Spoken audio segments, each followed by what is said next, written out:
A very good morning to all of you. I welcome you all to session number 49 of ICF Sunday webinar series. And it's the 49th consecutive session we started last year on 10th of May 2020 during the lockdown. Today's session is Decoding a Publisher's Journey, the Story of Readomania. And our speaker for today is Mr. Deepankar Mukherjee, who is a management graduate from IIT Madras, and he has worked with management consultancies such as Ernst& Young and IBM before he ventured into the publishing business with a publishing independent publishing company by the name of Readomania. He also deals with consumer durables and also has interests in hospitality. So like he wears different hats, and we will talk to him about all these different things at different points of time during our webinar sessions. So today's webinar is focused on the publishing aspect of his life, and Deepankar will take us through his journey of Readomania and how the Indian publishing industry has been working and where it's headed. So over to you, Deepankar. Thank you, Vivek. Very good morning to all of you. It's a pleasure to be a part of this forum and be able to speak to you all. When Vivek approached me for a presentation on Readomania, I was wondering what to include and what not to include in this journey, because it's been a very, very long and interesting journey. So I decided on taking a very different route.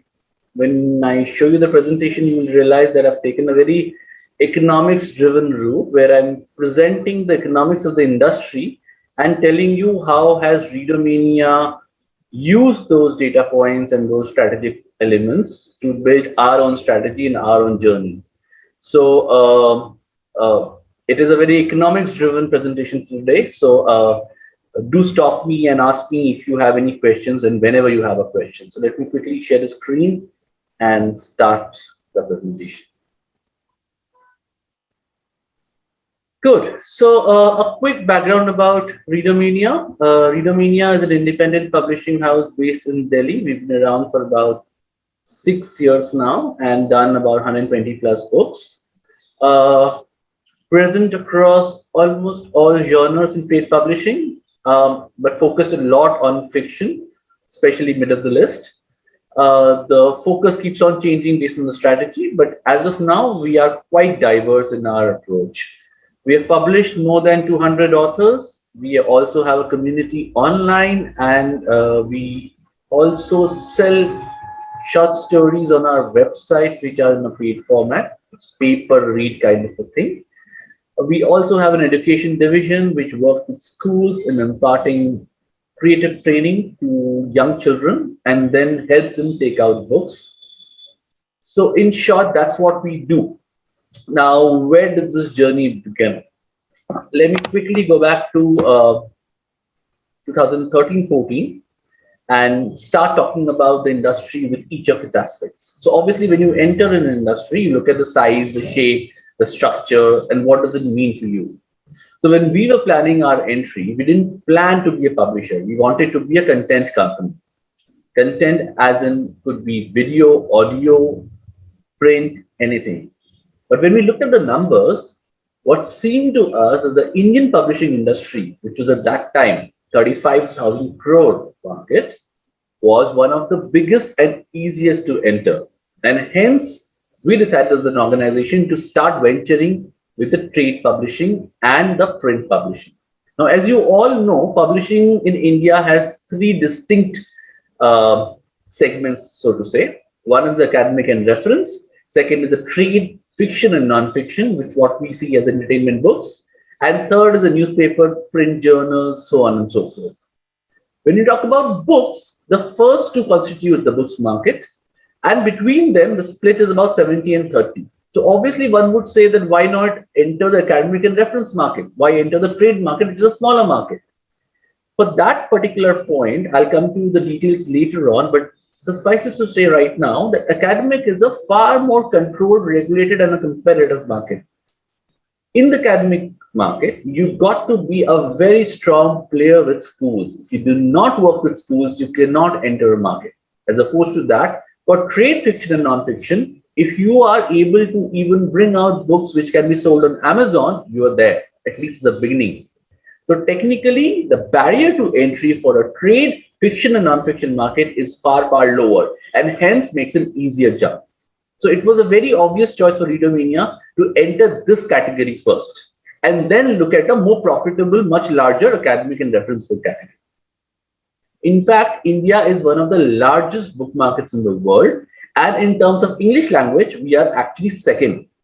That is a very surprising point. Many would believe not, but it is true that India is second among English language right after US. All the numbers in my presentation are not official numbers because there are no official numbers for the industry. It's a very fragmented industry. So what you see are snippets collected from the market, from here and there. These are all average and rough numbers. So India is supposed to have 9,000 plus publishers. This is about 3 years ago. So today it must be almost add another 500 more because new publishers are adding at a huge significant rate. And the best part is we do have a huge retailer network of more than 21,000 retailers. But mind you, these retailers are not like the Crossroads of the world. These are literally the mom and pop stores of the book world. When you go to the hinterland, you literally will see a very small outlet with just books in it. Okay? Most of them are actually academic books, but you do find trade books almost in all those counters. Okay? In terms of facing the first challenge that we saw when we entered the market, we were literally hit by the fact that it is such a fragmented market. When we first tried to sell our books, what first hit us is the number of distributors who were running around. Although the market for distribution is very, very monopolistic, there are very few players who are big and good. But the sheer number of people operating in the market is significantly large. For a new player to come and figure out what is good, what is bad, it takes a lot of time. Anyways, let's move forward and see what came next for us.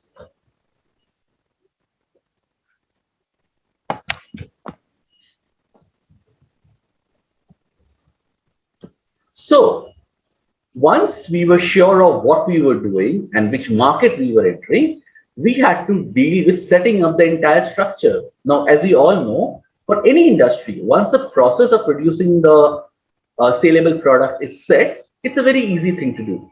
And thankfully, publishing was a great, great aspect in that particular format because the entire ecosystem is so well established, is so well tried and tested that one just has to do a bit of hard work for a couple of months to set things right.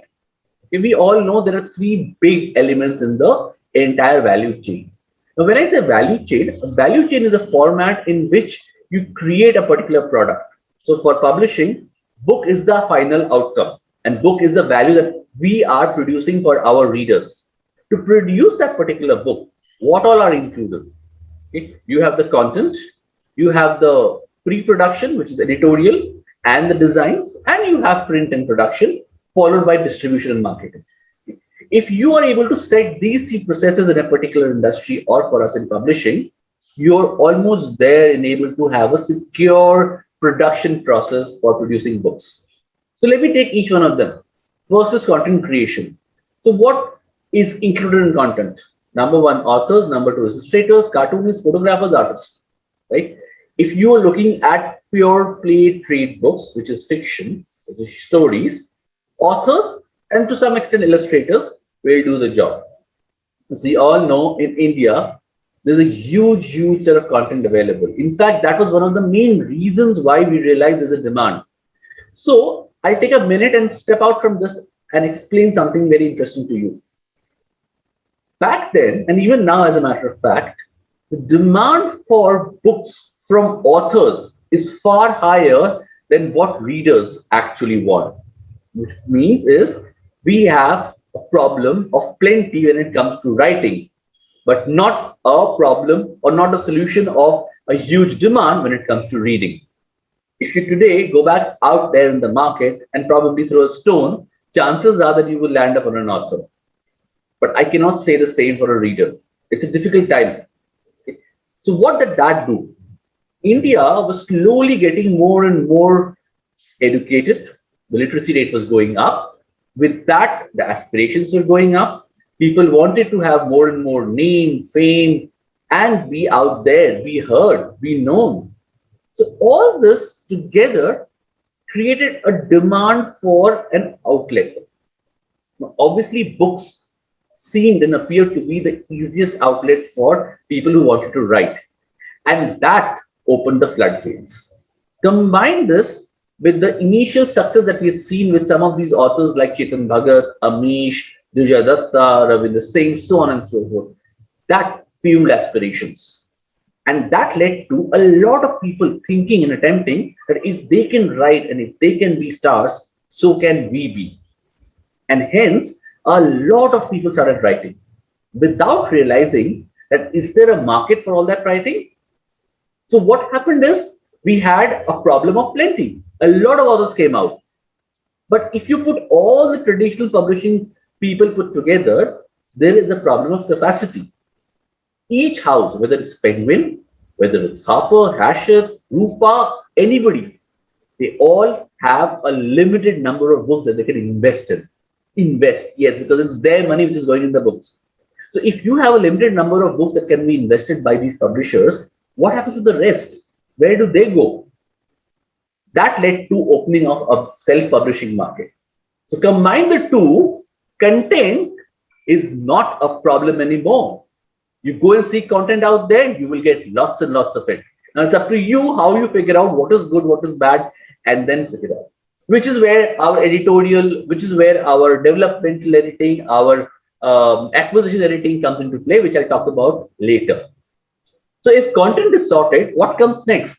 Editorial and production. In that, the first step is editor. Yes, that I would say right now is slightly on I would say good editors are difficult to be hired in the market right now. Post-pandemic situation is slightly different, but if I look at 2019, 20, the early part of 19, I would say there was a dearth of good editorial talent in the market. When I say good editorial talent, it doesn't mean that somebody who's come in, who's good in English and who can look at and find mistakes. Editorial is, I would say, 30% about correcting the grammar and structure and sentence. 70% is about handholding the author in developing something which is economically feasible. Economically feasible. That's the key word here. Now, when I talk about that part, let me take a diversion here and explain what does it mean. Now, editors, by definition, have a taste and a knack for good reading material. What they sometimes lack is a market perspective. Will this work in the market? Will this do good? Will readers accept it? To what extent will readers accept it? So to a large extent, that becomes the factor of the editor's background, the editor's choices, the editor's likes, dislikes, and the entire gamut of experience that they have. Okay? Unless you add the market point of view to it, it doesn't really become an economically feasible outcome. So editors must know and understand what exactly is the market demanding and what is reasonably doing well. Well, obviously, we are not soothsayers who can come back and say every book that we make is going to be a hit. We actually do a gamble. Technically, all form of content which comes out is a gamble because even the best content can flop in the market. And this applies to all forms, whether it's films, whether it's your OTT platforms, whether it's books, anything. Okay? But there are chances that we take a calculated guess on the content that will do good. So, for example, there was a time when mythology was considered to be a sure shot success. So, if you touch something which is good in mythology, you can reasonably be confident that it will do good. There was a time when mytho-fantasy became a trend. So, fantasy embedded in mythology. There was a time when romance was a big hit. Okay, all the generations of Durjoy and Ravinder, those guys had fueled the entire romance market. There was a time when crime was very big. In fact, crimes is somewhat evergreen, I would say, crime thrillers. In the last couple of years, we have seen true crime completely going out of the box and becoming huge. So market starts dictating what content will do good. Now, once that circle is set, then the editor's job is to find within that circle what is better. I will again come to details of that aspect of figuring out what is good, what is bad within that circle later. But yes, an important part of editorial is selecting the right content, which is acquisition. The rest is reasonably smooth in terms of editorial. Apart from editorial, obviously, you would need a lot of good people who can do great covers. Covers literally make or break books. Even if you have a great book and a not so good cover, chances are that the book will not do good, because whatever said and done, people do judge a book by its cover, at least before they read it. When you're walking into a bookstore and it's a striking looking cover, chances are that you will pick up that particular book to see what the book is all about. And chances are, if the book is good, you will buy it. But if the book cover is not good, it will not even catch your attention. So hence, a cover really plays an important role. Apart from that, obviously, typesetting and printing, which are found in abundance in India. Let me tell you, there are an ample number of printing presses in India and a lot of typesetting talent available. So editorial production comes next, which needs to be sorted out, which is fairly easy for us, not a challenge. The biggest animal, or rather a dinosaur in the market, was next, the marketing and distribution. To start with, it seems very easy because the number of distributors is huge in number. You can pick up anybody from the market, make a distributor for yourself, and start selling. But let me tell you, our experience was very, very bad. In the beginning, in 2014-15, we had appointed as many as 15-20 distributors across the country. Within 2 years, that number came down to just 3, because the rest of them either did not have the merit to go and sell it to the retailers, or did not have the funding to go and support us in terms of distribution, or were in a process of winding up or winding down, or were not able to support us with the network. So, for example, we picked up somebody in Assam for a distribution in Northeast, and you would not believe, for 1.5 years, we saw no money coming back from them. Eventually, we had to send somebody from Delhi to Assam to go and sort out the matter. And what came our way? All the books came back to us, almost 90%, with no payment for the rest, and a disputed case. So I'm not saying that everybody is bad, but the challenge here is that to be able to find the good people out of the huge number of bad people is a very, very daunting task. So what did we do? We simply stuck to the best in the market. Yes, we went back to the monopolies. We went back to the 3 big guys in the market, which is Prakash Distributors, IBD, and Your Variety, because they're at least safe. You can catch them. You know that they're there. You know the big wigs over there. And you know that they're far more corporate than the smaller guys.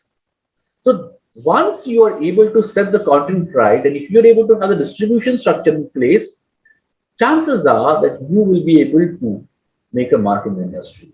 But if any of these go wrong, you're simply wasting money, time, and effort, not just yours, the entire team's and your reader as well. Because creating a bad book is a very big cry for the reader itself, because you are spoiling the reader experience.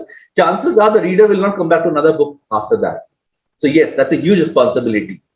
So that, in terms of the process, was what we set out. An interesting point here is, look at the bottom of the chart.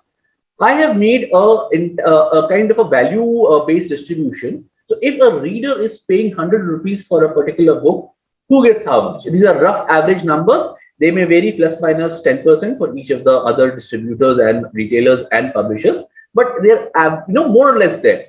So if a reader is spending 100 rupees on a book, the retailer gets 40%, minimum 35, maximum 40. The distributor gets 10.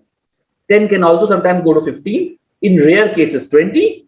Publisher gets 40, can come down to 30, and author gets 10 at the most on an average post-tax. So that's the kind of distribution for the value that a reader pays for a book.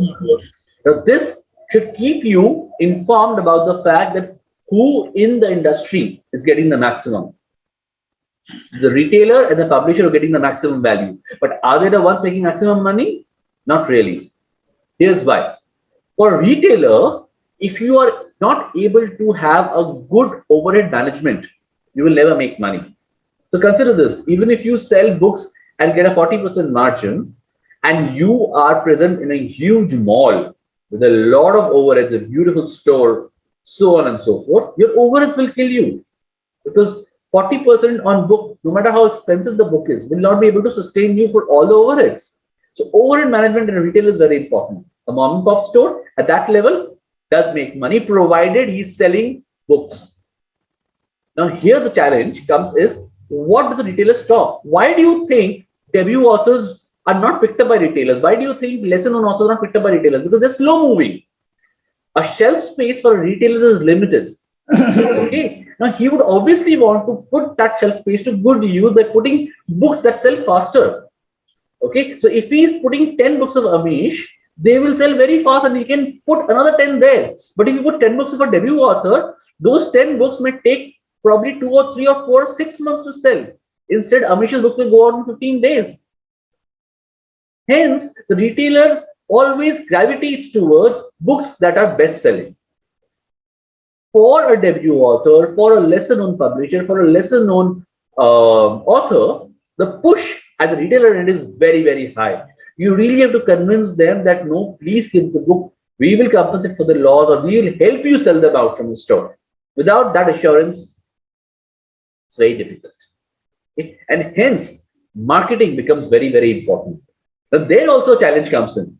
Now, books in general are not a category which is a mass market. Okay, on an average, how many will you make for a regular print run? 2,000, 5,000, maximum 10,000. Even at that level of books, you can't compare the advertising which is being done for 2 lakh, 3 lakh kind of a volume product. So even though books are consumer products, they don't fall in the category of consumer products. They fall in the category of luxury and aspirational products with cultural bent. Okay, that particular element, okay, defeats the purpose of producing books in large numbers. Hence, what happens today is a lot of books get done. Okay, you will see the number of titles going up, but the number of prints done per title is falling. If you go back to a printer and ask the average, you will be surprised to know the averages are really, really poor. Okay? Only for bestsellers, you see huge numbers being printed. For everybody else, technically they're experimenting with numbers as low as 500, 1,000 and see if the book does well, I'll print in large numbers. But that entire challenge is like a self-consuming problem. If you print less, you will not distribute more. You will be restricted. If you don't distribute more, the books will not be available in large quantities. If it's not available, it will not be visible. And in India, my dear friend, the only thing and the biggest thing that works is a Hindi proverb which says, "Jo dikhta hai, wahi bikta hai." So if your book is visible, it will sell. If the book is not visible, it will sell, but only in friends and family and limited circles. So that is a big, big challenge for all publishers. How do you balance them out? The marketing versus the print run versus distribution. Okay, that was a lot about distribution. Coming to the publisher's earning. Okay, publisher, though seems to have a 40%, has the huge and highest cost burden amongst all of them. So this 40% should take care of all the printing, all the post and pre-production, all the marketing. So given this, how much is the publisher earning is a question. And I know this is going to be a public video, and hence I am not going to make any controversial claims, but let me tell you something, that the grass seems to be greener on the side. The market seems rosy from outside, but many of us are actually bleeding. I cannot take names and I can tell you who, but yes, many of us are bleeding right now, and it will take a huge amount of effort and conviction to continue like this. But well, the love of books drives one. So we are hoping that we will continue, not just us, the entire industry will continue and make much more profits and sustain this. Because whatever said and done, if you don't make profits in a business, you can't sustain it also. Let's move on. This is a very important point that I've already explained, that industry is struggling because of structural issues. So this is, a lot of you may already know, is something called a Porter 5 forces model to understand how does the industry look like when you enter industry. And I've spoken about all of them. But quickly, I'll give you a summary that we are faced with problems on all angles. Okay, I'll give you an example to start with. Number one, top red box, which says threat of new entrants. Like Readomania entered without any barriers, everybody else enters without barriers, right? So in between 2014 and now, I would have seen many more people entering. Okay. However, the entrant barrier is low for self-publishing. It is fairly high for traditional guys, because traditional guys have to invest money in projects before they can earn something back. They don't get money upfront. So the amount of investment you can make becomes a barrier for a traditional house. Second is that still the industry is not technologically that savvy, and there is no PR protection to a large extent. Legal battles are strong and long, and there's a huge impact of piracy, because of which people can think 10 times before entering an industry. As a matter of fact, I would have been surprised if somebody else told me that a publishing house like Readomania, which was in 2015-16 a fairly new entrant, could fall for piracy. We did. One of our titles, Padmavati, was pirated, and we ran pillar to post to fight for it. We could not. And I can tell you even today that Amazon still sells pirated copies. Not that Amazon is selling, but there are sellers on the platform who are selling, and Amazon can do nothing about it. And that's the situation right now. Not just with us, even the bigger guys.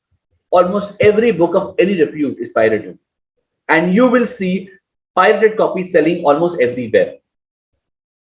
The positive side of this pandemic has been that some of this piracy has gone down. But it will again come up the moment the markets completely open up. So piracy is a huge drain on our profits. Next big problem, buyer power. As I was telling you, distribution is monopolized. There are 3 big people in the industry. The rest don't matter, don't concern. So if 3 people are there, buy everybody's books, they obviously have a huge power. They can negotiate with you and push you down. So today, Prakash, IBD and Variety, between 3 of them, they are captured 90% of the market. Okay, there are monopolistic booths. Each one of them are coming back and telling publishers that, look, these are my terms. You either go by my term or just go away. I'm not going to distribute your books. And without their support, publishers are actually hanging. So they have a huge monopolistic power there. Okay. Threat of substitution. We all know the number of readers reading is going down by the day. Well, that's a controversial number. If the number of people reading is going down, how the hell is the book selling? I have no answer to that. Okay. The overall industry is growing every year. How is it growing? I don't know. Because yes, we can see readers going down. Readers are preferring more of OTT platforms, switching to other modes. Okay. Now the challenge and trick here is that, this is my guess, I cannot be sure of this.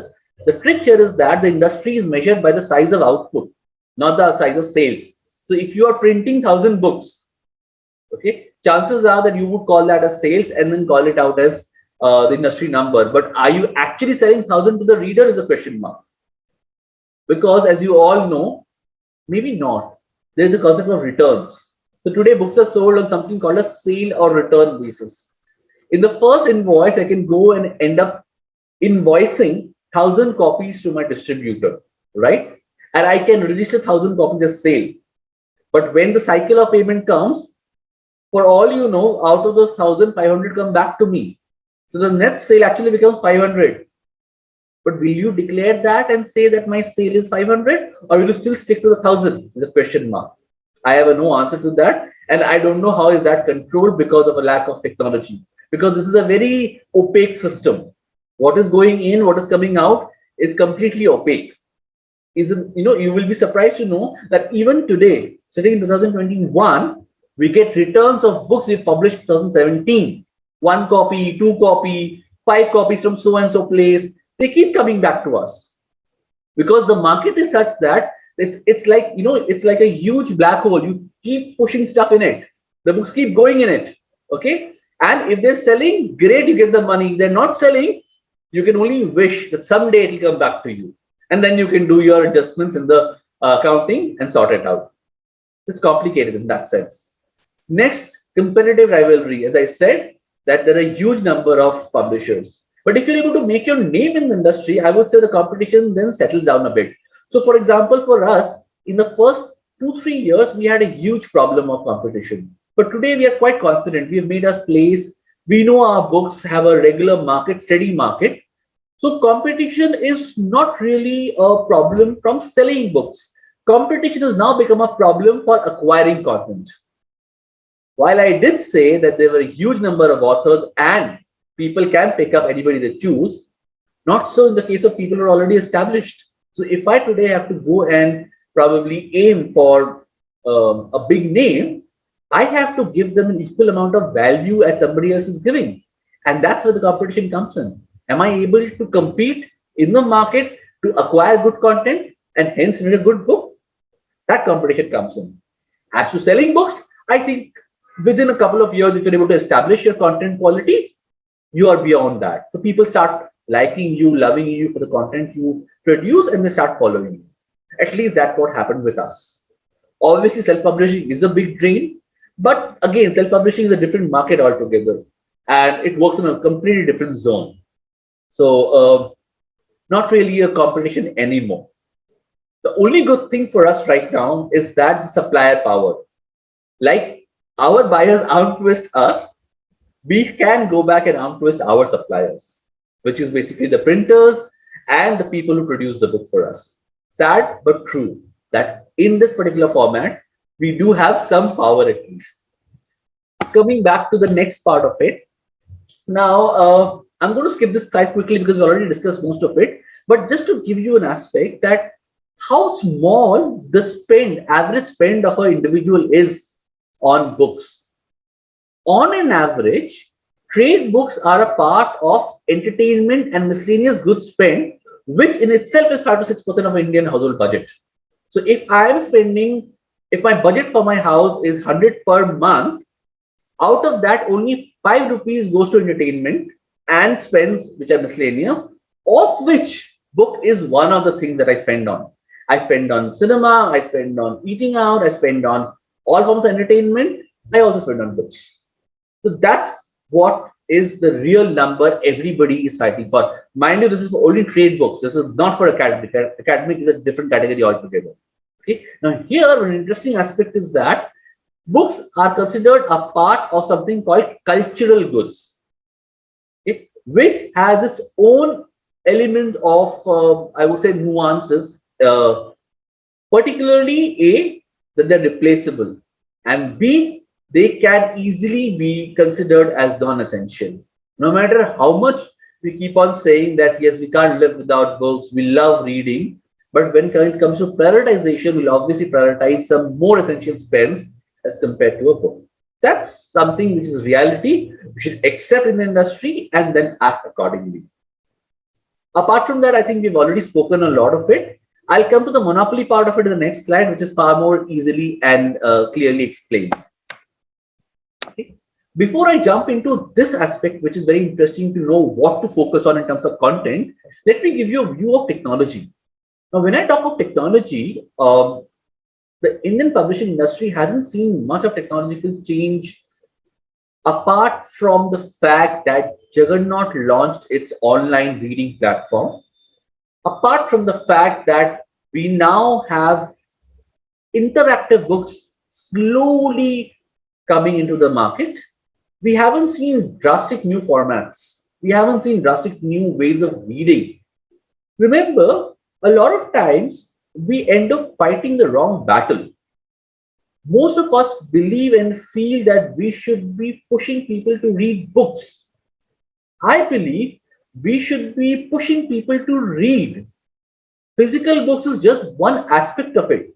Whether people read on a Kindle, on the phone, or any other app, or a physical book doesn't really matter as long as they're reading. Because reading is what will define the entire element. It is not that Reading on a book versus reading on a Kindle will be very different. Yes, obviously the problem of a blue screen stays, but at least people are reading. And as we all know, as a community, we must believe in the fact that reading is the only way to bring back sanity. Reading is the only way which can make people calm, cool, and focus on what is right and what is wrong. In this hyper uber competitive world, in this world where everything changes by the minute, everything is instantaneous, okay, where everything that gets done needs to be going on Instagram, books are the only way which can save our sanity. As a matter of fact, our books are also going on Instagram. So that's the level at which we are now fighting. Even to even go and talk about our books, we have to take help from a platform or from elements which itself is a competition to us. That's the conundrum that we are in right now. Coming back to the slide that you see right now here, is how does a publishing house build a portfolio? You have so much content lying out there. How do you decide what should be a part of your portfolio? What kind of books do you publish? Yes, you do have a publishing agenda. You have a publishing guideline. You have a motive of publishing. For example, Readomania's motive is be diverse. But is that enough to decide what content? Maybe not. So diversity can mean I will do drama, I will do crime, I will do romance, I will do mythology. Diversity also means I will do fiction, literary fiction, non-fiction, poetry. But how do you gauge within these boxes what to pick up and how to pick up? I choose a method of understanding the competition. Okay. Now, they are all very, I'm not too sure if you are aware of these terms, but let me take a minute and explain these four terms that you see right now. First is perfect competition. Any market in which no buyer or seller has any advantage over the other, where everybody is an equal, the market is called a perfect competition. I'll give you an example of classics. Classics are out of copyright right now, and anybody can go and publish them. So whether it's a Penguin, Harper, Hachette, or Readomania, there's no difference in the content. They're all selling the same content. Okay, if I pick up a book of short stories, let's say by any of these legends, or if I pick up, let's say, Sherlock Holmes, okay, some of it, they're all out of copyright, right? So whether I create a book and sell it, or whether Penguin creates a book and sell it, there'll technically be no difference in the content. The difference will only be in the price. How low can I price and can I fight it out? Okay, but these are evergreen products. Anything which is in perfect competition, chances are that they will be evergreen and everybody will have enough to sell in the market. So these products become your cash cows, which will generate regular amount of money for you. So for a portfolio publishing house, these elements are important. They help you make some money. Next is the category of monopolistic competition. Monopolistic competition means that every product sold by every person is unique, yet the market is same. Applies to all books. Every book is different. Every book is unique, but the market is same. Majority of our trade books are in this category. What will this give you? This will give you volume. This will give you the length and breadth of a portfolio that you need to show to your particular distributor or retailer or reader, so that they don't go back without buying a book from you. They may like a crime. If they don't like a crime, they may like a romance. If they don't like a romance, they may like mythology. If not that, then something else. So if you are having a huge bunch of books out there, then you will be able to grab the attention of the reader and hold them within your portfolio. And that is the use of monopolistic competition and having books that are different from each other. So any debut author coming in falls in this category and helps. Next comes something called oligopoly. Limited number of sellers, limited number of products, but high value. Here, literary fiction is a classic example. Okay. The market is very small. The players are also very small. So you literally know that only a select few of the big houses indulge in serious literary fiction. But when they indulge in that particular market, they reap benefits. Because the market is small, the industry is small, and the same element applies to the number of people publishing content there. So you choose this particular element only when you want to have and derive higher brand visibility, and higher profit per product, but provided you have access and network to the community of elite readers who read literary fiction. Yes, elite readers, because this is not a mass market product. People will not buy it just for the sake of buying it. There are serious readers in the industry who pick up these content and read. Next comes pure monopoly. Pure monopoly is that only one person in the entire industry has a product. Clearly, example is your star authors. So Chetan Bhagat is only one. Earlier it was Rupa, now it's Westland. A Penguin cannot, even if they want to have a Chetan Bhagat, until they take him away from Westland. In which case, it is only going to go with Penguin and not with Westland anymore. Okay, that's called unique products, and these are useful for skimming the market. These are the highest revenue products. These are the highest profitable products because they are available with only one and one element available. Now, technically, if I look at it, even every other author is going to be like this monopoly, right? But does that monopoly help? Does a debut author monopoly help? No, not really. Because until it's becoming a star, I cannot use him to skim the market. I cannot be charging for a debut author 500 rupees, but I can charge 500 rupees for a hardcover for maybe an Amish or maybe an Ashwin Sanghi, right? So that's where monopoly comes in. Another big example of monopoly is translation.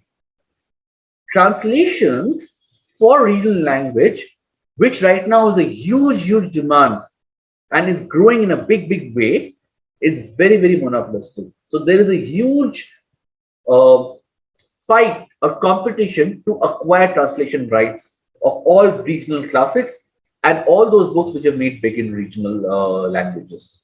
So that again another is a monopolistic format. Well, I think Vivek, I would like to stop here for a minute and open for questions because I've already given a lot of heavy dose stuff. So I'm not too sure whether my audience is going along with me or whether they have already slept off. No, they are enjoying. They are enjoying. It's a very insightful and crystal clear presentation. But still, if the audience have any questions at this point of time, they are welcome to unmute themselves or write their query in the chat box.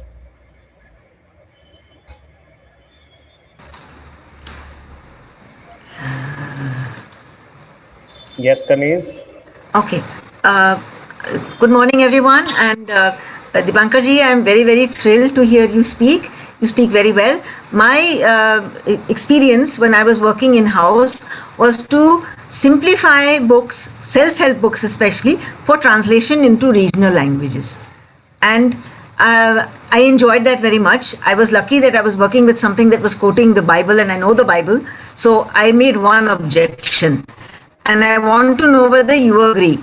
I said, please do not translate lines from the Bible. Please pick up a Bible edition in the language you are using, and they are all there, and say, this is the Bible we are using.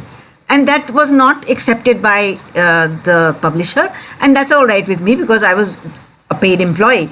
But was I right in saying that do not translate the Bible, use a translated Bible of that language?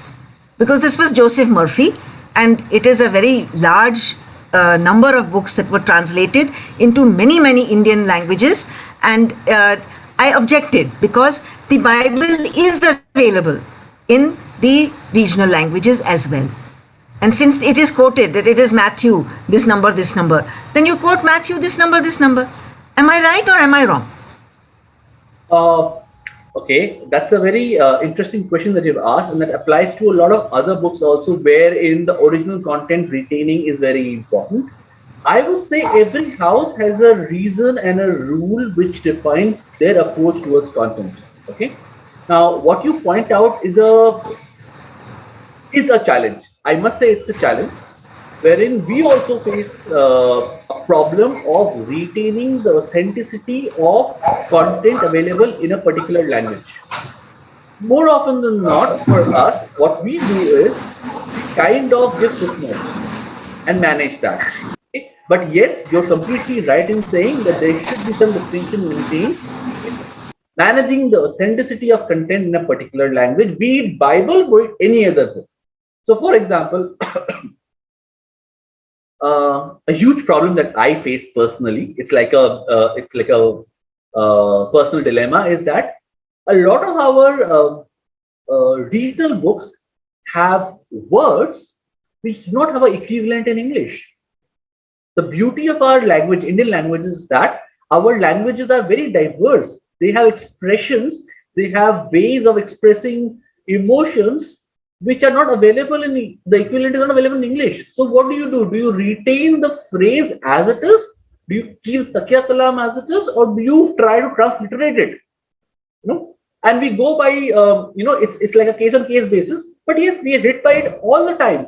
As a matter of fact, even when writing English books, a lot of our authors, and we encourage that, use colloquial terms which are very, very commonly used. So, for example, if somebody is writing about Calcutta, we would say go ahead and use the terms that you use for mother, father, or regular expressions there. Don't use a anglicized word for it.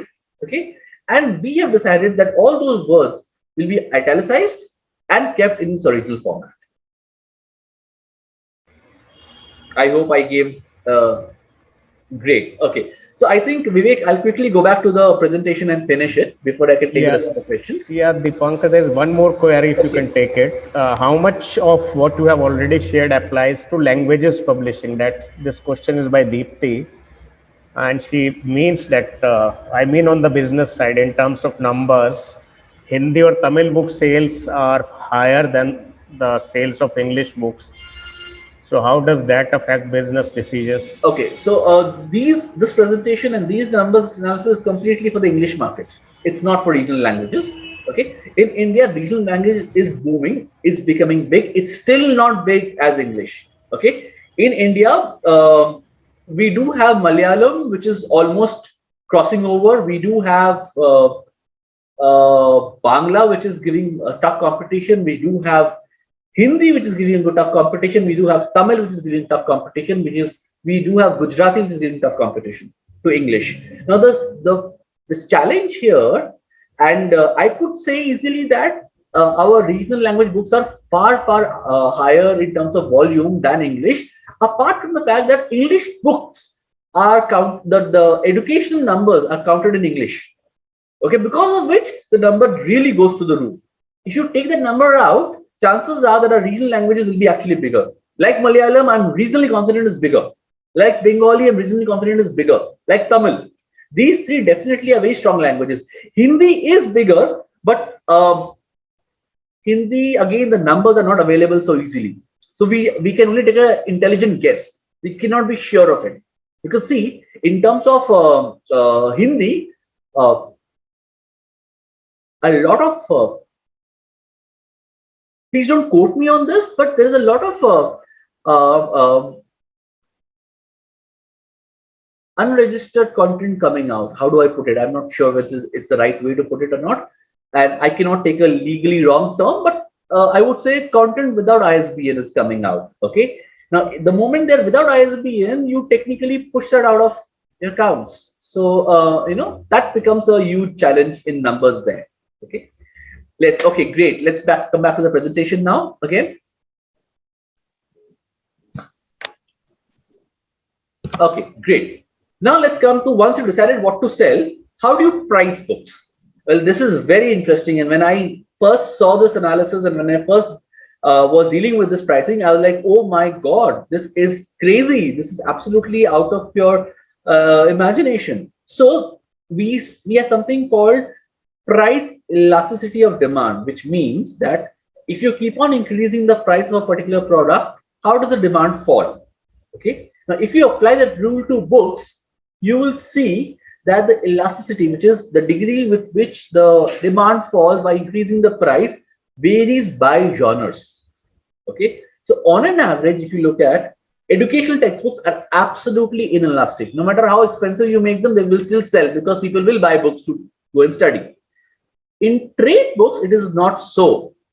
In trade books, romance is highly elastic. In romance category, if you increase the price of the book, the demand falls drastically. As opposed to this, in case of historical fiction, If you increase the price, the demand doesn't fall. As opposed to this, for non-fiction again, if you increase the price, the demand doesn't fall. So what does it say about the readers? What does it say about the market? Okay, two things. Number one, it talks about the deep pockets of the particular group that is buying the books. And second, it talks about the replaceability of that particular product. So romance is easily replaceable as a category. Okay, but historical fiction is not. Somebody who wants to read historical fiction will go and read historical fiction because it's a mix of history and something else. Okay, somebody who's looking at romance will go and watch a movie. Okay, he'll replace a book with a Karan Johar film.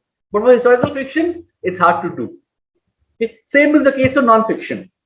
So wherever you are able to replace a product, you will not worry about the price. Wherever you are not, you will simply go and buy it. So that's why you will notice that the pricing is dependent on these categories. So all the mass market books in your romance category are very low priced. And with heavier discounts, they're actually available at peanuts. Okay, I have seen Chetan Bhagat's book selling at 20 rupees. And I almost killed myself that day. That how can somebody make money at 20 rupees? Forget about money. How can he pay his entire bills by selling a book at 20 rupees? I have myself seen all the romance big names being sold under 100. So that's crazy. Okay, it's a difficult market, but yes, it does happen there. Okay, now pull that to a crime thriller market or historical fiction, you would not see that. In fact, the average MRP of these categories are higher than romance. Romance goes at 199 on an average. Okay, but historical fiction 295 or 395 or higher. Non-fiction even higher. Non-fiction starts probably at 295. So the entire science of pricing a book depends on price elasticity, which again depends on the genre, on the author, on the language, on the medium. For example, you are a big fan of Chitra Banerjee Divakaruni. No matter how expensive the book is, you will go and buy the book, right? You may wait for a discounted offer on Amazon, but even that discounted offer is going to put a huge hole in your pocket, right? So, but you will still not stop from buying the book. As opposed to today, if you have a new debut author coming and selling a book at 700, you will think 100 times. And why should I pay 700 for this particular person? Is it worth it? The worth of a person somehow becomes linked to the number of books, the number of content, or the amount of content he's put out there. So it's strange, but that's how it's true. Star authors are always inelastic. No matter what you do the price, they'll never change. Harry Potter, it started at some level, now it's at sky level. Okay, you go and try and find a book of Harry Potter. Trust me, you will only find collector editions available now. The normal editions are only in pirated versions. All the books are selling this collector edition, that collector edition, this bunch, that bunch, so on and so forth, which are obviously uberly expensive, right? So this particular science of pricing is very important when you do your pricing. So I'll give you now our example. What did we do? We obviously wanted to try and test the market, so started at a very reasonable level of 200 and 250. Okay. As we went forward in our journey, as we gained more confidence with our own group of readers, as we established our credibility, we slowly increased the MRP. We now are averaging around 295 for a fiction and around 350, 400 for a non-fiction. If we had launched this price right up front, I was not sure we could have drawn that amount of money. But today I'm confident that this is definitely possible. This is doable. Also, yes, can I charge 295 for a 100-page book? No. Ethically not right? Probably I'll not do it.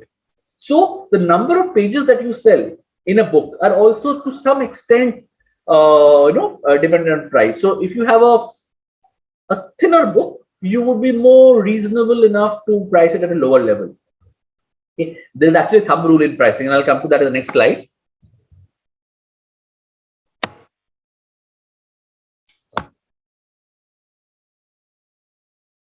On this slide, what I've done, I have put forward somewhat an idea of how did we go about doing things. Okay, now these are strategies that are used very commonly, and I'll try and give you an example of one of the strategies. Okay, we are about to launch. Look at the row, second row, market penetration out of Copyright Classics, revenue maximization. We are about to launch our classic series from Readomania. Okay, can I go and price at 295? Obviously not. I'll be thrown out of the market because the Penguin Glasses is already being sold at 199. So I have to create a product which is as good as Penguins and yet priced competitively. Because now, if somebody is going on the market, no matter how big the star is, no matter if it's Sherlock Holmes, okay, but if Sherlock Holmes is available in 199, nobody will pay 200 to 50 for it. People would rather come and buy a cheaper price. So I will have to plan in such a way that I will bring down the price not to gain profit, but to maximize my revenue. So if I'm able to get volumes, I can earn something out of it. So that's what I'll do for market penetration of out of Copyright Classics. But today, if I'm able to get Shashi Tharoor, will I still price him low? Obviously not. His cheapest book is 499 for heaven's sake. I will price him probably touching the sky. Sudha Murthy, I will price her really high because I know I can command a premium with those authors. I know I can command a premium with that content. Okay. Similarly, there are other authors who don't command a premium. Okay, there's nothing that I'm saying against those authors. It is not on their repute or on their status. It's a simple fact that they are mass market authors like Chetan Bhagat. If you price a Chetan Bhagat at 500 rupees, you will not sell it. Why? Because Chetan's audience is a mass market audience. They don't have the budgets to buy 500 people. They are the ones who buy books at 100 rupees or 200 rupees. So you have to price his book at that level, no matter how big a star he is. He is a star because he will sell 1,000,000 copies of books at 100 rupees. He cannot sell 1,000,000 at 500. But yes, I'm not too sure. Maybe Shashi Tharoor can sell 1,000,000 at 500. Next, price skimming, best-selling authors. Okay. Now, again, from my experience, we have had a few best-selling titles. Okay, and every time we had a bestseller, call it our luck, call it our hunch, call it our guess, we priced them adequately high. We priced them in such a way that we could get benefit out of it. And every time we have done it, we have skimmed the market. We've got the benefit of getting a lot of profits from those best-selling titles because we priced them at a level which is neither too high nor too low. Okay. Another important factor which a lot of people use today is something called psychological pricing, which Bata introduced many, many years ago, the X99 price. So 299, 399, 499, 599, and 99, because it tends to make people believe that you're paying lesser than what the real price is. So these are some strategies that people use to price their books. Going forward, we have spoken about the target audience also, so we can skip this. This is important. Some other factors that drive price. Okay, the first element is a lot of people also price books simply on the cost of product. Okay, and there's a thumb rule going on in the market. People say that if you price your book MRP, I'm not saying the discounted price or the net realized price, the MRP of the book at 6.5 to 7 times your cost, you are reasonably assured of a profit. Now, how does this work? Let's say my total cost of producing a book, including printing, editing, your development cost, your author royalty, and distribution cost, excluding marketing, is let's say 10 rupees.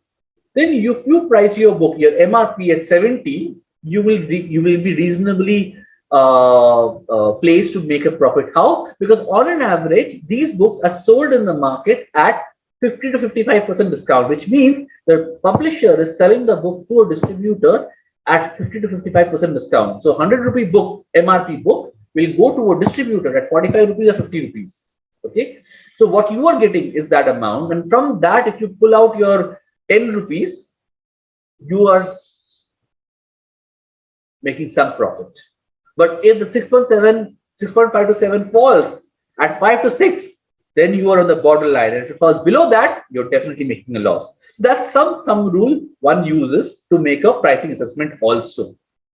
Apart from that, you also have market-based pricing and status pricing.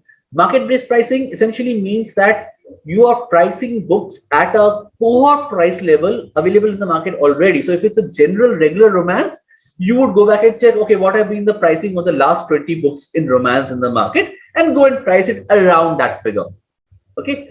For status pricing, which is applicable for dignitaries and celebrities and literary stars, okay, you do not price a book too low, because that also sometimes undermines the value of the stars. For example, you would never see a book from a Bollywood celebrity at a low price. You'll always see them at a reasonably, we call it Izzatdar price, at a price that gives them some sense and some notion of importance, that yes, my book is selling at 300 or 400 or 500. No matter what the discount is, you will see sometimes that these books go on a huge discount and come to Amazon at maybe 100 or 200 later on. But the launch prices are fairly higher. Okay, that's called status-based pricing. Okay, and I've given you a small table on the right-hand side to show that what are the kind of mass market, mid of the range, and expensive and elite pricing levels that are available. I'm going to skip this slide. This is for your analysis later on, because pure numbers, which gives you an estimate of how does the economics of a particular book production works. And yes, since this particular slide and the video will go public, let me give a disclaimer here. These are not Readermania numbers. These are not numbers of any publishing house. These are modeled on industry averages. Okay. Another important factor is you also start using opportunity cost of capital deployed in one title that drives the price. Consider this, as I told you earlier, traditional publishing houses invest all the money that they have in producing books, right? Now, if they have to invest their own money, it's not a never-ending pool. It's a limited number of paisas and rupees that they have. So let's assume for a minute that somebody has a budget of 100 rupees. Now, in using that 100 rupees, a publishing house can publish 100 copies that cost him 1 rupees. They can publish 20 copies of something that costs them 5 rupees, right? Now, if they are using something which is costing them 5 rupees, obviously they're going to charge a very high premium for it, as opposed to something which is costing them 1 rupees. Now, depending on how much money can they garner from a premium product versus how much revenue can they generate from a mass market product, the allocation of funds happen. And this allocation of fund also decides pricing. If the allocation of funds, or rather the funds are lesser, or there's a dearth of funds available, people tend to invest in higher profitable products so that they're able to build the resource. They may not go for mass market products. Okay, so they will build on something which is probably more expensive and easy to get a premium on. Okay, that also decides how many titles that you do. As I've written down on the slide, I can actually end up printing 100 of 1 rupee each, or 20 of 5 rupee each. So at one end, I have 100 units to sell. At the other end, I have 20 units to sell. Okay, selling 20 is obviously easier, but I will be having a markup on it which is far higher. So will I be able to do it? If yes, I will go into it. So pricing depends on that as well. So all these factors included decides how I price my product in the market. I'm skipping this slide because this is a very obvious slide on how royalty decides my pricing, because obviously if I'm paying a higher royalty, which is a part of my cost, I will charge a higher price in the market as well. Okay. Now let's come to a very important question I've been asked multiple times: digital books. Okay. Now, as an organization, we have been a digital first company from the beginning. Okay. So I will not obviously oppose the entire digital platform concept, because we have been selling content online on our website from day one. So there's something called Readermania Premium, through which we sell one story at a time. So you can go to a website, browse through the premium category, and read a story at even 5 rupees. So this is something we already have from a long time. And we strongly believe that these are the smaller elements that will help bring a lot of crowd back to reading. Because if you're able to get good content at a low price, these are, so to say, breaks people take between two different sessions. Working, take a break, read a story, come back and work again. Okay, watching something, take a break, read a story, go back and watch something again. So this definitely becomes a break, and it can bring back people to reading. Okay, apart from that, in India, digital has not been a very big, as a matter of fact, globally, digital has not yet been a very big thing in terms of killing the revenues of print books. Print will exist more so in India than anywhere else. Print is nowhere to go. Okay, digital will keep on increasing its own presence. Okay, like during the pandemic in April and May last year, digital had peaked. Audio and ebooks had literally peaked. Okay, but now it's again stabilized. Okay, so it will keep on garnering more and more share as reading and listening to books become easier on technology platforms, but print will be here to stay for a long, long time.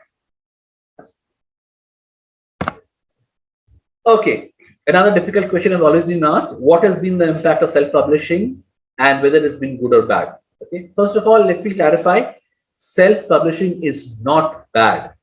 Yes, I'm putting my foot out there and saying self-publishing is not bad. The only factor that needs to work better for self-publishing is editorial. People, before getting their book published, must get it edited from reputed or known or good quality editors, because if you don't edit your work and give it out there in the market, it's not just a recipe of disaster for you, it undermines the impact of the entire category. A badly written book and a badly edited book is a huge disservice to the entire publishing world. So I would urge as many readers as possible and as many authors as possible to please keep this in mind, that editorial is one of the most important factors in creating a good book, and hence very important in even self-publishing. Do not publish your book in any format without editing. Self-publishing is actually completely opened up the market in a very different way. So some estimates say that there are more than 1 lakh titles published in the country. I mean, it's unimaginable, 1 lakh titles. But majority of these titles, you'll be surprised to know, have print runs of less than 50. Yes, 50. Less than 50. There are books that get published in counts of 20, 10, 15, 30 as well. So that's the number of titles available in the market out there. Because today, certain platforms allow you to go and publish for free. So you have a Word document, you have a cover which you made, both of them uploaded, and there you go. Your book is ready, and you can get print copies of it at the cost of printing. There's no market for the book. There's no content available for the book, but the book is ready. Okay. Technically, you could actually use a set of buzzwords and keywords and cuss words, so to say, and make it a book. There are books like that. You will see. I have seen books myself which have got 100 pages, and in those 100 pages, not 1,000 words. 5 words in one page with such huge, large font. People make mockery of stuff because they want to tick in the box that I published a book. Okay. So what this also does is that in an ideal world of traditional publishing, the burden of choosing the right content was onto the publisher. Go back 20 years. Go back probably at a time when the industry was just opening, pre-Chetan Bhagat days. Okay. He's just a milestone. So I'm not, again, I have no intention of disregard towards him, but I'm just giving you a kind of a perspective. Before him, when the industry was predominantly in the traditional mode, it was a publisher who would decide. It was his responsibility to decide whether the content is good or bad. Okay, so the reader already had a shortlisted set of things. So if Penguin was releasing 10 books, the reader had to choose from 10. But today, what has happened is, with the self-publishing boom, the reader has to choose from 100 or maybe 1,000, because the publisher is not there for him to make a choice. So he has to skim through 1,000 books to decide what is good or bad for them. So this problem of plenty and problem of choice is creating a issue with the reader. They don't have enough time now to go and choose and browse through so many books to pick what they want. And hence what is happening? People who have the might and the power and the money to go and make their book visible are able to garner more attention from the reader, irrespective of the fact whether the book is good or bad. I don't know if this is good or bad as this phenomena, but that's what is happening in the market right now. Okay. as I said, the dikta hai aur bikta hai. So anybody who has the power of money and access and control and network will go and ensure that the book is visible. And there you are. Anyways, I'll leave you guys at that to decide whether it's good or bad, but yes. Okay, I will take the next two slides a little later, but before that, I want to take a pause here and discuss about editorial, which I mentioned earlier, okay? And why I believe that editorial, especially acquisition editing, is one of the most important factor in getting a good book.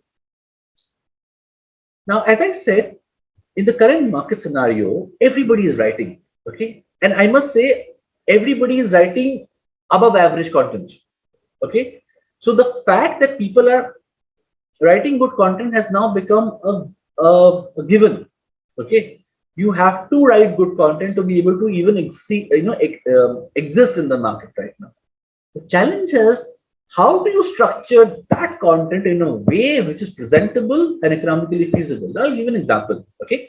When a raw manuscript comes to you and you see potential in it, that means that the plot is good, okay? The concept and the idea is interesting, characters are great and can be done better, okay? Then the role of the editor starts in developing the manuscript, okay? Can the plot be made better? If the plot needs twist, can a twist be brought in? Can you bring in a societal impact? Can you bring in another layer of element which makes it more exciting? Can the characters be made more deeper? Can they be brought in more and better conflicts? So these are developmental inputs which an editor can give. Today, the role of an editor has actually skewed in favor of development as compared to English. English is a given. English correction is now no more a necessity. It is like a rather no more desirable. It's essential. What has become not desirable is development of the book. Okay. So editors now need to equip themselves with the entire concept of developing a book. Okay. Going and arguing with the author and understanding what is the conviction the author has in the book. Many times what we see is that when an author has written a book, what they have in mind and what they have in paper are different. They were trying to convey something else, and when it comes in paper, the entire concept looks different. So you also have to bounce it back with the author and say, this is what you have written, this is what it means. Did you mean the same thing or not? So all this essentially improves the merit and worth of the content, which is what is now becoming increasingly the power of an editor. So going forward, since we have so many authors in the market, only that author will shine who has a good editor's backing. And hence, the editor becomes actually the king or the queen maker. Now, it is up to us, our community, how to decide that how do we ensure that this king and queen making status is continued in a way that they can completely make use of it. So on that point, I'll quickly go back and to the presentation and talk about the entrepreneurial journey that we have seen. So entrepreneurship that we have seen as an organization at Readermania is all about decision making, risk appetite. So are you able to take decisions quickly in time, and are you able to take the right amount of risk? Excessive risk can drown you. Limited risk can actually stifle your growth. So the balance has to exist. Okay? We have seen in our own organization 4 distinct time levels or 4 distinct phases of our growth. The first was ideation, when we're just forming the company and deciding what to do, what not to do, how to structure and how to go forward. The second level was execution, when we took that particular idea and went about to execute, in which we realized that, oh my God, a lot of our points that we had ideated are not going to work forward. So we have to change the plan and move into the next stage of course correction, where we change the plan, change the idea, brought in new formats, eliminated which were redundant issues, and entered a stabilization and growth phase, which thankfully is now continuing for us. And going forward, we will keep on growing.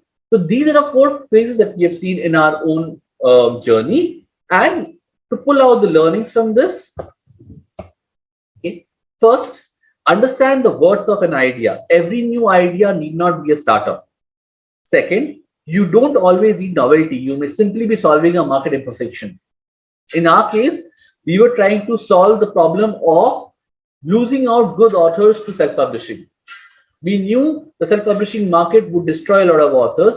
Hence, we decided to come in and pick in certain authors who were good enough for traditional publishing, but because of the issue of capacity, were not getting a chance.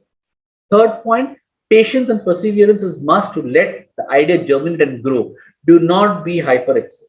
Do not think that overnight you will get profits. Do not think that you will be able to turn out a unicorn in overnight. It is not possible. It is not practical. If it had been practical, then you would have many more millionaires and billionaires sitting amongst us. It's not the case.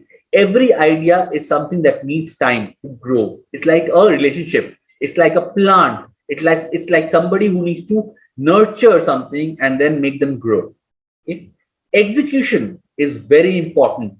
A well executed idea could be an average idea and yet be successful. But a poorly executed idea, even though it's brilliant, makes no sense at all. So focus on execution. Don't end up perfecting your idea. Focus on execution. Similarly, for books, you should not focus on perfecting the idea. You should simply jump into writing and editing a book because that's where the execution comes in. Don't worry about failures. They are a part of life. Learn to live with them and learn to grow beyond them. And finally, know your finances. Know what numbers you're playing with. Know what risk you're taking. With that, I think I come to my presentation today, end of it. So, Vivek, over to you for questions and any other comments. Yeah, thanks, Deepankar. We have plenty of questions in the chat box, and I will start with Garima Seal's question. Knowing that distribution is monopolistic, how viable would it be for an editor to work for an indie publisher that decides to distribute its books on its own, and the indie publisher is just setting shop? Garima, right? Yeah. Hi, Garima. You asked a very good question. I'm going to tell you a very disastrous answer as well. So we have burnt our hands with trying to distribute on our own. What happens is that while giving the books, everybody comes running to you and take the books. But while making the payments, you will have to run after them. So only if you have the merit and the ability and the means to run after all of the individuals to ask for money, jump into distribution on your own. Otherwise, don't, you will burn your fingers completely. Right. Thank you, sir. Yeah, Deepankar, I think her query was like, as an editor, should she be joining such a indie publisher? Oh, should she be joining an indie publisher? Yeah. Oh, well, Garima, that is a very difficult answer for me to give because I'm not too sure whether what will be, it will be the merit of the company. So there are a lot of in fact, we also are independent publishers, and there are a lot of other independent publishers who are doing rather well in terms of distribution because they've been around and they've been able to get good networks out there. So it all depends on who the publisher is and what kind of networks that they have. Yes, but if you do find out that those publishers are not distributing through any of these big houses, then you have to be really careful because they may run out of money and they may go into financial trouble soon. Right. Okay. Next question is by Avni. You mentioned that readership is going down in English. So, do you have any idea why that's happening? Are the readers going towards regional language books, or is English language publishing still in a nascent stage in India? So I'll start answering from reverse. English language in India is not publishing is not in nascent stage. It's a very advanced and mature phase of their industry life cycle. Second, people don't shift from English reading to regional reading. Okay, if at all, the reverse happens. Third, readership going down is a factor of people having more choices. It is not that they don't want to read books. It is just that they now have too many options to choose from, and hence they exercise the choice far too often. So today, even if you're a book lover and you have some time with you, and you end up opening an OTT platform and seeing something new, you may gravitate towards watching that particular content on the OTT platform and postpone your reading for later. So that is what is happening. Since people have more choices, people are executing that choice and maybe slowing down reading a bit. And of course, yes, the younger generations are reading far less. That's a clear given. All right. Thank you so much. Next query is by Deepthi. How does the industry battle piracy? Well,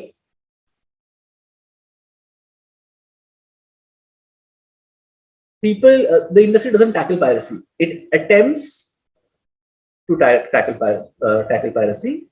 The challenge with piracy is that it's such a deep-rooted network in the country that, and with a lot of people hand in glove, that it is practically impossible to stop piracy in the country, because there is no way one can plug the leaks that exist.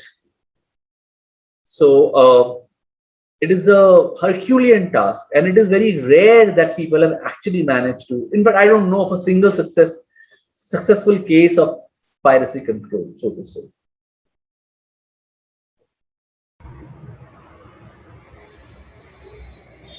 Maybe as readers, we also need to take some responsibility. We should maybe decide not to buy pirated books, because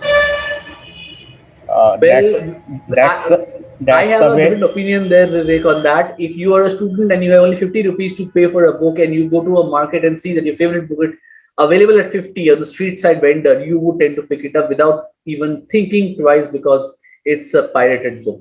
So expecting readers to be judicious is a little ambitious. Yes, money readers, people who have a lot of money to spend on original copies, should be a little more careful, but I can't expect that from everybody. Can I add something here? That as hi Dipankar, Inderpreet here. Hi. As self-published authors, I have seen authors themselves sending out PDFs and movie files of their own books to get reviews, and these are the books that in turn get sent to the friends of those readers, and then they are available all over. So it's not just the readers who want free books; there are authors also at times who give away their books like that.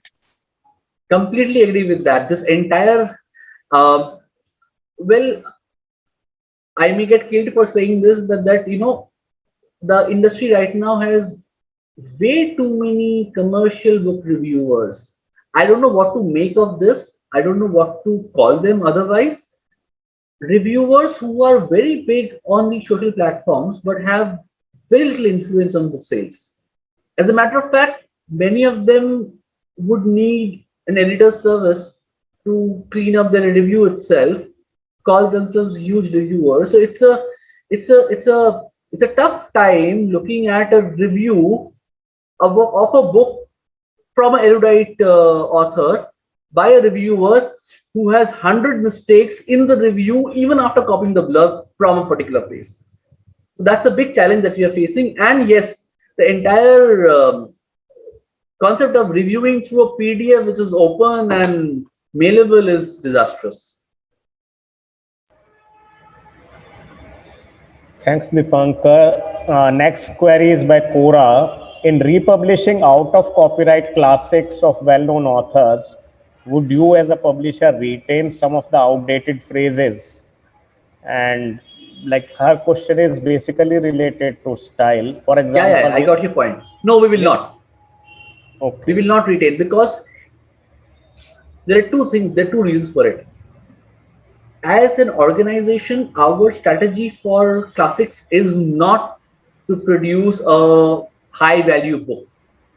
We want to produce mass market books which are more readable. So I would rather want 100 new readers to come and read Shakespeare in a Charles and Mary Lamb format than go and read the original play, which may be completely nerve-wracking for them. Okay. Had I decided to create a high-value product of a collector's edition, I would have retained the entire thing in its original format, but not for the mass market.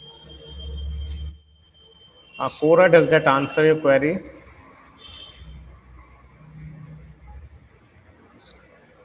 Yeah, I have a question. I mean, related to the earlier one, about authors sending it out to different people and different people reviewing them. Can it not be, brought under, can it not be made as part of the contract, with the author? He's sending it to different people for reviewing, and some Tom, Dick, and Harry reviewing it. And you said that even that will have to be sent through an editorial before being published, but that's not actually happening. See, for any traditional publisher like us, we don't expect our authors to send out books for reviews. See, but in the way it said, and you agreed that this is something that definitely happens, and there are so many leaks there. Okay, in the process. Yeah, there are huge leaks. This is a big leak because we have seen that happen with a lot of our authors asking us for permission. Can I send out the PDF? Can I do that? Can I this? So in fact, there have been cases where we have sent out review-only PDFs. What does that mean is that we lock the PDF, we give a watermark, and then send out the PDF for emergency use. So there are times when the printing, or rather the newspapers come back to us and say, we have a column tomorrow and we need the book today, overnight, please send it to us right away. The only way we can do is email them. So when we email them, we create a watermarked PDF, which has got review-only copy and lock the PDF. There is also the the concept of ARCs, or the author review copies, that a lot of foreign publishing houses also give out. Yes. So that's also a trend, but that is before the paperback is published. That is for advanced review copies. That's right. So when we do that, so practice that is followed. Yes, we print a particular number of copies before the mass market is done, and we send it out to all the important and reputed reviewers, mostly press, for reviews. Harshala Chavan, he wants to know, how can you battle reduced reading in younger generation? I'm sorry, I didn't get the question, Vivek. How can one battle the reduced reading habit in the younger generation? Oh, if only I had an answer to that question, I would be a millionaire today. But having said that, you got to give them content that they like. So I don't see a reason why somebody will not read if they get content of their like. For example, what? One of the most. You wanted to relax, he said. You wanted to relax at home, that's what he said. A very popular series on Netflix called Matched is based on a book, When Dimple Met Rishi, right? So, if a book can be converted into content which is so popular among youngsters, there's nothing wrong with the book. So, we have to work towards understanding what do these guys want to read and what will they pay to read. So, if we have an answer to that, then we can bring in books that they may like and encourage reading amongst them. So, if we ask them to read classics, please, they will not accept classics. Their classics are outdated for them to understand. Classics are not for reading pleasure. Please understand that. Okay, classics are for learning. So don't expect them to read classics. Expect them to read contemporary fiction, contemporary non-fiction, which will help them understand the world around them, which will help them understand and decipher what's happening around them. That's what will be more acceptable, and we should try and bring out more young reader-friendly content for that aspect. That's the only answer I have, to be honest. Yeah, thanks, Dipankar. Jyoti wants to know, how have audiobooks influenced the publishing industry? Publishers look at content now as an asset that can be used across multiple platforms. Physical book is one platform, electronic book is another platform, audiobook is another platform, Rights for stream is another platform. So at any platform, you can get revenues from your asset, you're going to use it. So audiobook is another platform for us to go and earn money, as simple as that. And yes, the penetration of audiobooks is increasing slowly but steadily in India. Is Readomania also into audiobooks? Yes, we have about 10 audiobooks with us. All of them are on Audible. Garima wants to know what are the challenges that the pandemic has posed for you as an indie publisher? Challenge is actually an understatement. We've had a tsunami hit us. Consider this: on an average, we were printing about or publishing about 25 titles a year. Okay, in the last 1 year, we barely managed to do 10. Okay, so we've got a huge drop of 25 to 10. And why so? April, May was shut down. There was nothing coming in, right? So what that does to not just us, to any organization is it disrupts the cash flow. Okay, so every organization has a cash flow, cash coming in, cash going out. Okay, if that flow gets disrupted, then a lot of things go haywire. Okay, then your ability to invest into books goes down, your ability to market goes down, your ability to do things which you would otherwise do goes down. So if all those things goes down, your sales will automatically fall. If your sales fall, automatically revenue comes in fall, automatically cash falls. So it's like a never-ending cycle which you get into. It takes time to break that. So now if the second wave doesn't hit us again in that particular way, we should be able to, not just us, the entire industry should be able to come out of it in a year's time. But if the second wave hits us again in a way we don't know, then we'll see.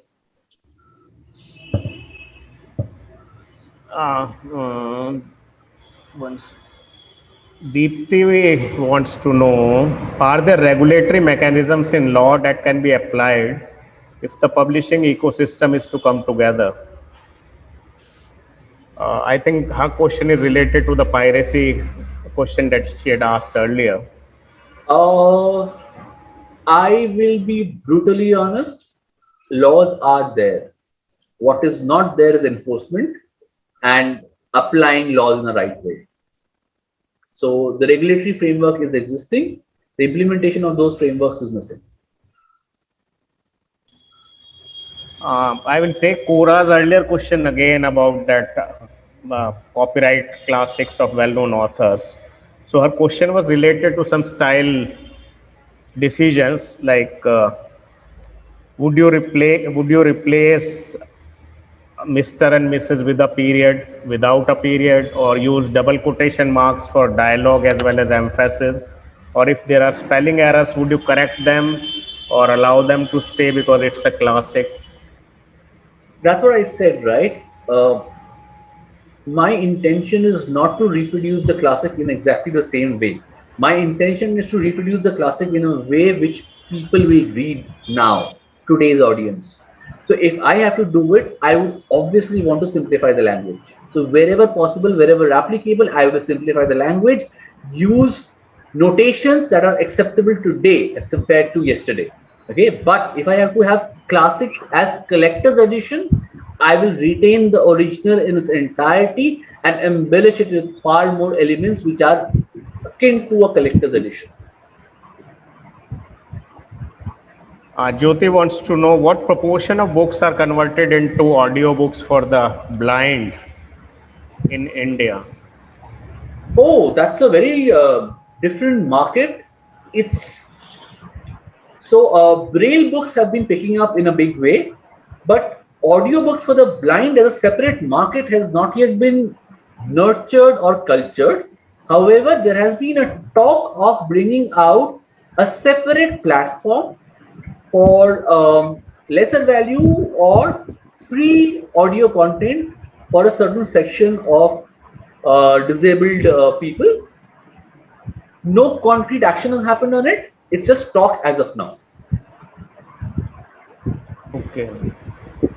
Dr. Venkat had written a long note in the chat box. I think it's better if he unmutes himself and shares. No, I thought it's better to just put it in writing rather than. I mean, it's been a fantastic presentation, Dipankar. I mean, very insightful, very thorough. Okay, very convincing, and you get a lot of insider perspective. What actually is what are the various problems that you've actually faced. I think the editors in this side may not really know many of the problems that are actually laid bare there, and I think it provides a lot of food for thought. I mean, it's been a very good presentation, I would say. Thank you so much.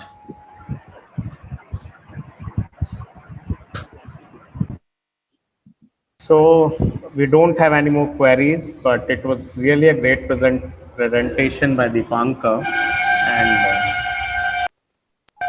I have two queries before we close. One is like, why the move from consumer durables to publishing, or is it a parallel move, like you're still in the consumer durables business? That's a very tricky question. So publishing came first. Publishing happened first. So let me put it this way. Publishing satisfies my soul. Consumer durable satisfies my financial needs. Yeah, there is a third aspect also, which is related to travel and hospitality. So you have talked okay. about the. So publishing and travel is more for my personal, for my soul, so to say, and consumer durables is for my financial needs. Okay, well answered. And in one of your slides, you had written there is ample supply of editors, but then a few slides later, I think you mentioned that good editors are hard to come by. So I see that as a contradiction. Like, how do you react? It's not a contradiction. The difference is, one is editor, the other is good editor. Okay, so even when I go out there today, and I'm sorry to say this may not be for this particular group, but you will find editors at dirt cheap rates coming up and doing work for you. Okay, so that's editor availability. When you go back and look for a good editor, they're not easy to find and they're not cheap. So the moment you get a cheap editor, you know, okay, there has to be something else behind this. Unfortunately, that's the way we look at it. We definitely look at, we match the pricing offered to the work done. But yes, when I talk about a good editor, I'm talking about the ability to develop a manuscript. For me, a good editor is somebody who doesn't just improve the readability, but also the quality in terms of theme, plot, characters, setting overall.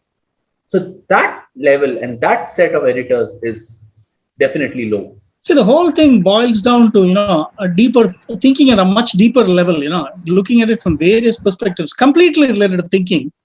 And I think that's where an editor actually can play a very important role. I liked that part where you mentioned it's not grammar and punctuation, this and that, way beyond that.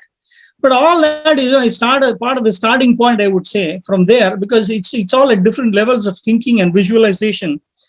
Somebody reads a book and immediately decides, okay, I can make it into a movie, because it creates so many different pictures in the reader's mind, and that's why that piece of writing is supposed to be so good, right? So if an editor can look through all that, understand all that, and you said, what the author has in mind and what he actually putting it out there, they're very different. If an editor can sense that and then sit and talk with the author and find out what actually is in his mind, and then make that actually happen, then that'll be great. Very tremendous roles an editor can actually play there, actually. Absolutely. Dipankar, you talk about what you're talking about is basically developmental and substantive editing. But how many publishers are willing to pay editors to do that kind of work? Today, publishers expect editors to do work at peanuts. So, I mean, obviously, they get monkeys, right? So, Gora, technically, this particular editorial job is always in-house. Okay, what gets outsourced to professional editors is always the other end of it, which is grammar English correction. See, consider this: whatever is limited in short supply will be inside an organization. Whatever is available in plenty is easy to find, will go in the outsourcing mode. That's a golden rule every organization follows. So for every, if the organization itself is outsourcing the core activity, developmental acquisition is a core activity. If one outsources that, then where is the soul of the entire publishing house gone, right? Because I am not going to work. I'm going to work with multiple freelancers. Okay. So then today, my soul is to freelancer B, tomorrow it's C, tomorrow, day after it's D.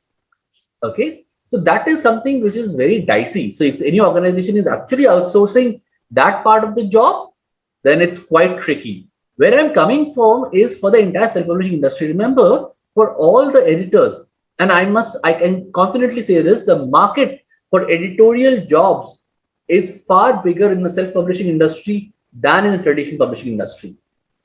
Self-publishing authors are ready to pay, are ready to invest time and effort and work with good editors to improve their content. It's growing, but it's a market to look out for. For a publisher, I think what you are saying, basically, publishers cannot afford to pay good editors. It's only the direct authors who do that, which basically what the industry is coming to. Correction, no. I'm saying publishers will never outsource developmental editing. Okay. So they would pay their in-house editors enough and give them enough time to do that kind of a job. Sorry, I didn't get that question. I can just take this phone. Just kept on calling. I didn't get the question. Yeah. What you are saying is a good. She won't stop. What you take it inside. Sorry, my phone ringing.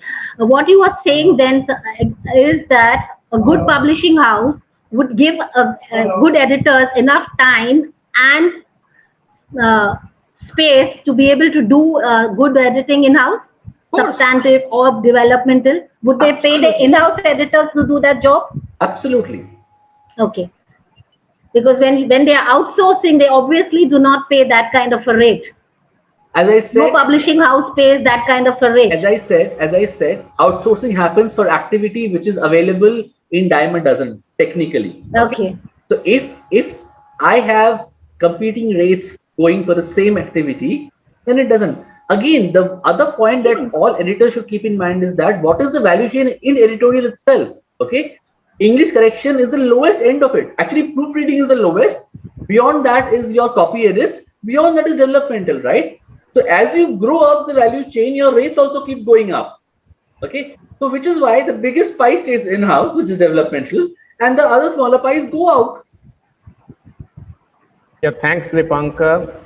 It also depends. Sorry, Vivek, just one. Perhaps it also depends on the maturity of the industry in the country. I think in the West, it's quite a lot of this is even developmental editing is outsourced. I mean, it's done by freelancers. Well, no. So inside in the West, what happens is the acquisition editor and the agent together have already done 70% of development. Okay. So when it already is signed up, the incremental development is very little.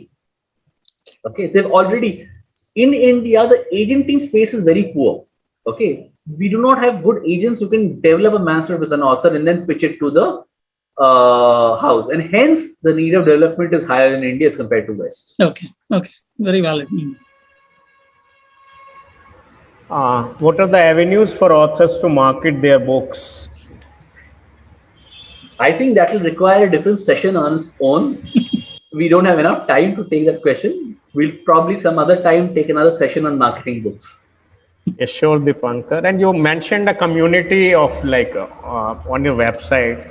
So is that a readers community or authors community? Readomania as a website is a platform for readers and writers both. Okay, when you go on the platform, you can actually buy our print books. You can actually go and read premium content. You can also go and read free content. Okay, so it's a library of short stories and poetry.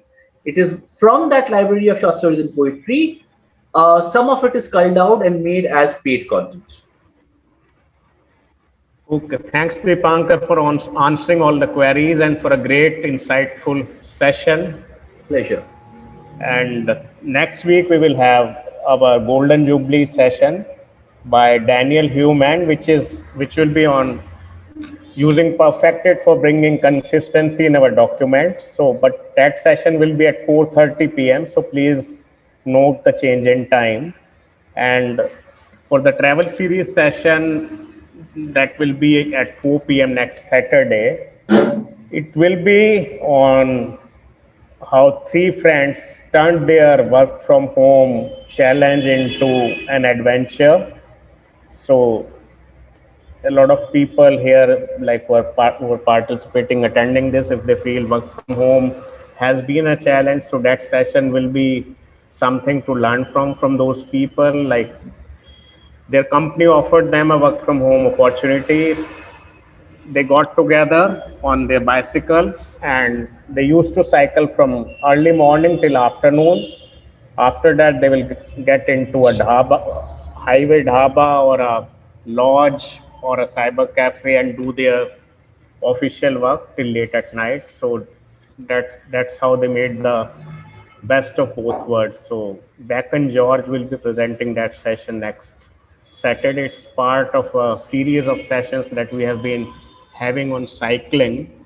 And yesterday we had a session by Dr. Amit Samarth, and he's the only Asian who has done the longest, who has finished the longest cycle race in the world. It's like 9,100 kilometers.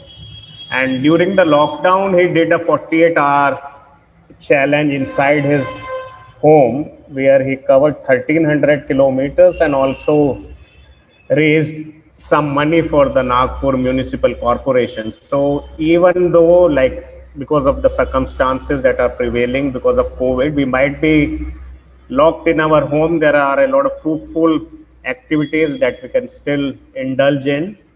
So please be there for the travel series session. Also, we have some very great speakers who are part of that session, and as editors, I would say there are opportunities for you to learn about life, and as editors, we can help those authors because some of them, they are into writing books also. They're always on the lookout for good authors. So that's a potential market that you are ignoring if you're not attending the travel series sessions. So that's all for now today. See you next week at 4:30 on Sunday and at 4 p.m. on Saturday. Have a nice day, everyone.